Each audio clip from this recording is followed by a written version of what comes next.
Hello friends and welcome to Mostly Study. आज की video में हम डिस्कस करने वाले हैं फिफ्थ केस के बारे में। ये हमारी सीरीज चल रही है important judgments that transformed India. इससे पहले हमारे 4 केसेज आ चुके हैं। अगर आपने नहीं देखे हैं तो जल्दी से प्लेलिस्ट में जाइए और प्लेलिस्ट का नाम है important judgments that transformed India. Okay, तो ये फिफ्थ केस है। ये आज का केस है हमारा IC Golaknath versus the state of Punjab 1967। ये लैंड रिफॉर्म से संबंधित था ये केस, और इसमें सबसे बड़ा क्वेश्चन ये था कि क्या पार्लियामेंट फंडामेंटल राइट्स को अमेंड कर सकती है, फंडामेंटल राइट्स को। क्योंकि उस वक्त आपको मैं बता दूं 19(1)(f राइट टू प्रॉपर्टी, जो कि इस वक्त नहीं है लेकिन उस वक्त ये राइट टू प्रॉपर्टी था। इसलिए गोलकनाथ जी गए थे सुप्रीम कोर्ट में कि उनका ये fundamental right to property violate हुआ है, क्योंकि उनसे जमीन ली गई थी। तो जानते हैं हम इस केस के बारे में। तो इसका बैकग्राउंड ये है। इससे पहले मैं आपको बता दूं कि हमारे चैनल मोस्टली स्टडी को जल्दी से सब्सक्राइब कर दीजिए और बेल आइकन को भी दबा दीजिए, ताकि आपको हमारे सारे लेटेस्ट वीडियोस की अपडेट आती रहे और आप ऐसे ही पढ़ते रहें और बढ़ते रहें और कामयाब होते रहें। तो शुरू करते हैं बैकग्राउंड से दोस्तों। तो 1953 में 1953 में पंजाब सरकार ने क्या किया, एक कानून लाया। वो था Punjab security of land tenures act 1953। ये 1953 में एक कानून लाया।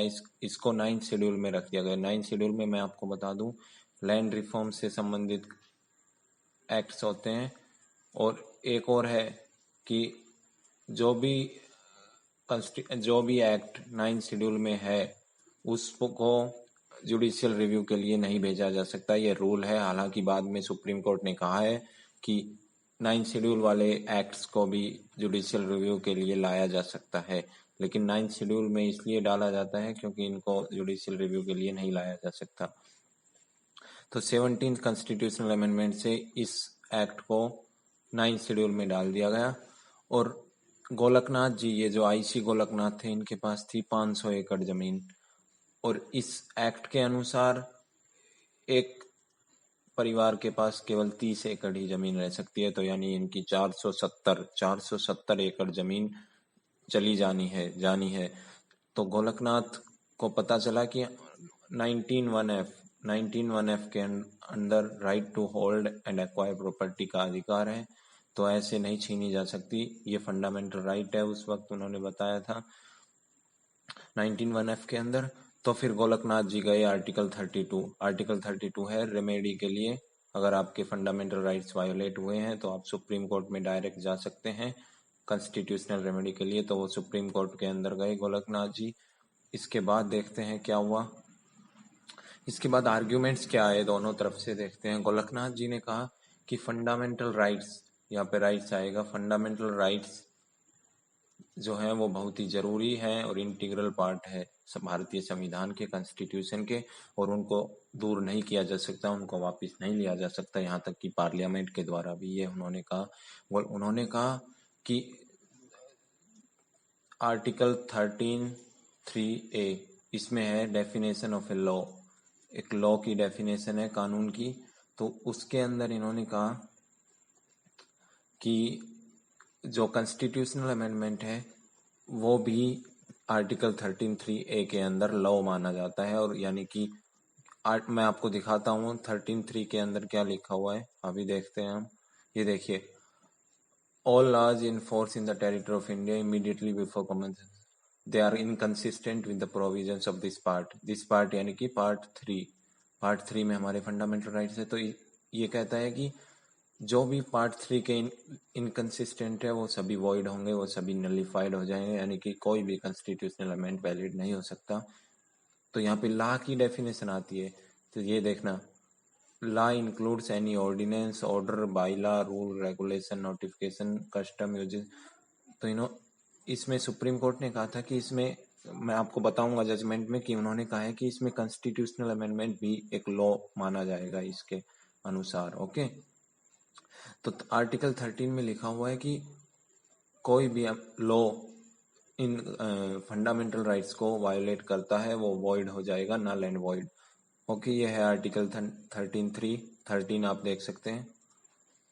तो इसमें ओके, ये बताया था मैंने कि गोलकनाथ जी ने कहा कि ये कॉन्स्टिट्यूशनल अमेंडमेंट भी एक लॉ है और उसने उसके फंडामेंटल राइट 19(1)(f) को वायोलेट किया है, इसलिए वो अनकॉन्स्टिट्यूशनल है। लेकिन पंजाब सरकार ने क्या कहा था? पंजाब सरकार ने कहा था कि फंडामेंटल कॉन्स्टिट्यूशन को चेंज करना बहुत जरूरी है, टाइम के साथ चेंज करते रहना चाहिए, नहीं तो वो बहुत ही रिजिड, बहुत ही कठोर हो जाएगा। पंजाब सरकार ने कहा था कि उस वक्त जरूरत कुछ और थी और इस वक्त कुछ और जरूरत है। उनकी बात भी सही है हालांकि, तो उनका ये कथन था कि ये जरूरत के अनुसार चेंज करता रहना चाहिए, नहीं बहुत कठोर कॉन्स्टिट्यूशन हो जाएगा। तो दो लीगल इश्यू मेन थे। फर्स्ट था कि क्या पार्लियामेंट फंडामेंटल राइट्स को अमेंड कर सकती है, ये सबसे बड़ा क्वेश्चन था। और दूसरा क्वेश्चन कि ये जो कॉन्स्टिट्यूशनल अमेंडमेंट होता है, क्या ये आर्टिकल 13 के अंदर एक कानून लॉ है?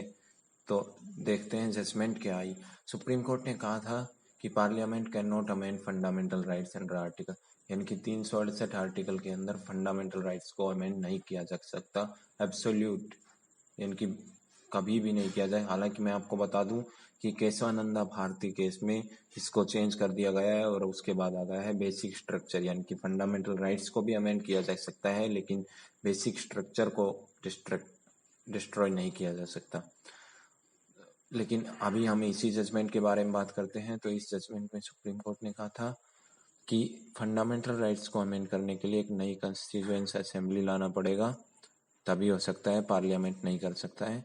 और उन्होंने ये भी कहा सुप्रीम कोर्ट ने कि जो आर्टिकल 13 में जो लॉ है जो हमने देखा था उसमें ये भी आएगा, constitutional amendment, power to amend the constitution is also eligible, यानी कि कॉन्स्टिट्यूशनल अमेंडमेंट भी एक लॉ होगा आर्टिकल 13 के अंदर।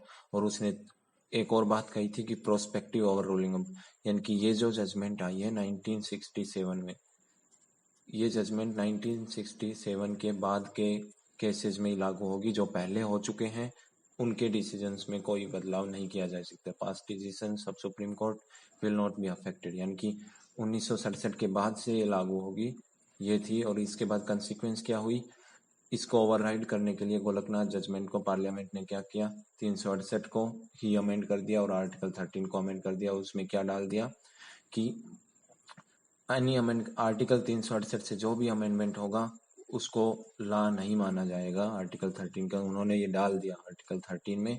और ये भी डाल दिया कि 368 के अंदर जो अमेंडमेंट होगा उसको चैलेंज नहीं किया जा सकता सुप्रीम कोर्ट में, इस बेसिस पे कि उनके फंडामेंटल राइट्स वायोलेट हुए हैं, यानी कि उसको बिल्कुल गोलकनाथ जजमेंट को ओवरराइड कर दिया था पार्लियामेंट ने।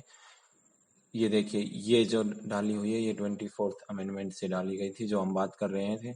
ये देखिए, nothing in this article shall apply to any amendment of this constitution made under article, यानी कि आर्टिकल 368 के अंदर जो भी अमेंडमेंट होगा वो इस आर्टिकल, उस पर इस आर्टिकल का कोई भी क्लोज अप्लाई नहीं होगी, यानी कि 368 के अंदर करने पर कोई नहीं रोक सकता, आपके फंडामेंटल राइट्स जा सकते हैं। ये उन्होंने डाल दिया था 24th कॉन्स्टिट्यूशनल अमेंडमेंट से गोलकनाथ जजमेंट को ओवरराइड करने के लिए।